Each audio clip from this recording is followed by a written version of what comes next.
Hong Kong's election race is entering the last stretch, with no clear sign of who will become the territory's next chief executive.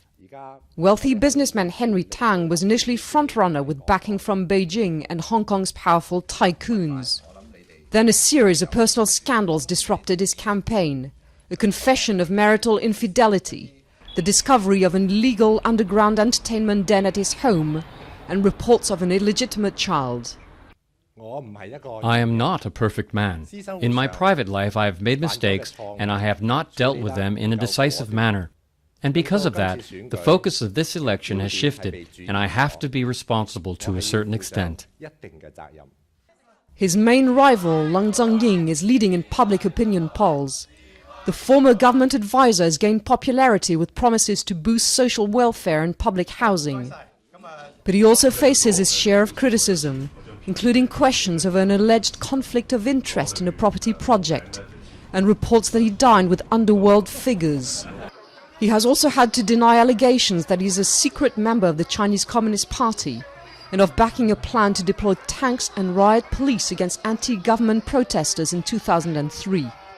Albert Ho, lawmaker and candidate for the pro-democracy camp, says the election is nothing but a farce.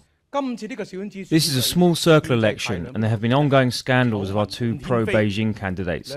People have no choice but to accept either of them. We have to reject this kind of small circle election and fight for universal suffrage. The vast majority of the territory's 7 million people do not get to vote. Instead, a committee of 1,200 members made up mainly of pro-Beijing business and social elites will choose the replacement for unpopular Chief Executive Donald Tsang, whose term expires in June. Although the city is yet to have one man, one vote, some analysts believe the central government is showing a more open attitude to democracy. Beijing officials have said repeatedly that public opinion matters more, that it needs to be listened to, and that in fact the next chief executive will have the support of the majority of the public. The new leader will be in the House for 5 years till 2017, when China has promised some form of universal suffrage.